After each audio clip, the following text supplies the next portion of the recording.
ملا صاحب قربان دې شمه زه چې دی دا دونه وخت نه وم په کور کې داسې کیسه وکړه چې مسافر شوی یم ګوره تا ته ښه حساب معلوم دی د دې کور ماحول واړه واړه بچیم دي چې کار ونه کړو چې روزګار ونه کړو زمونږ دا ماشومان دا زمونږ بچیان به څه شی خوري خو تا ته ښه حساب معلوم دی چې نفقه پر هر انسان باندې فرض دی نو رالم مالې ته ودرې چې د ملا صاحب پوښتنه وکړم احوال یې واخلم دا خو زمونږ پوښتنه نه کوي دا څنګه زمونږ ورور دی څنګه زمونږ ملګری دی عقلا خو سړی پوښتنه کوي مسکین مخکې جومات ته راتلو لمونځ ته راتلو زما پوښتنه یې کول اوس څنګه دا دونه وخت شو زما پوښتنه یې ونه کړو او والا ته بالکل جومات کې مسکینه نه ښکارې بس څه وکړو ستا تپوس مې کې نن مې ولیدلی چې جومات ته رالې ډېره در باندې خوشحاله شومه چې مسکین خان بس جومات ته راغلی دی لمونځ کوي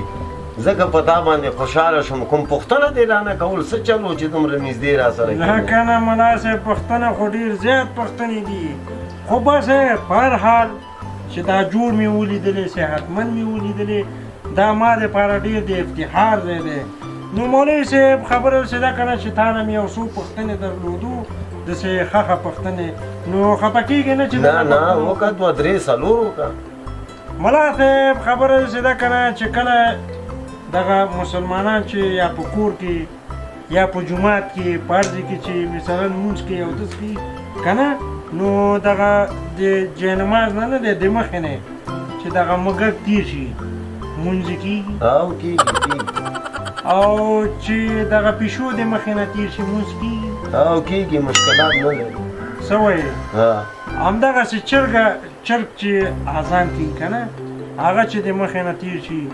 پروا نه کوي او لمونځ دې کېږي او چې ماشوم دې د مخې نه تیر شي نو هم پروا نه کوي لمونځ به دې کېږي یاره بس الله دې خوشحال لره ملا صاحب نو یو بله خبره راته په یاد شو وکړه ما وویل که دغه زمری د مخې نه دې تیر شي دا څنګه حساب دی د دې سړی لمونځ کېږي او که نه زه لږ چرت ووایم په دې باره کې وایم یې قربان شم مولوي صاحب ډېر فکر وکړه او لمونځ دې کېږي په یو شرط باندې چې ستا اودس ټینګ شي نو لمونځ دې کېږي ګنې نه کېږي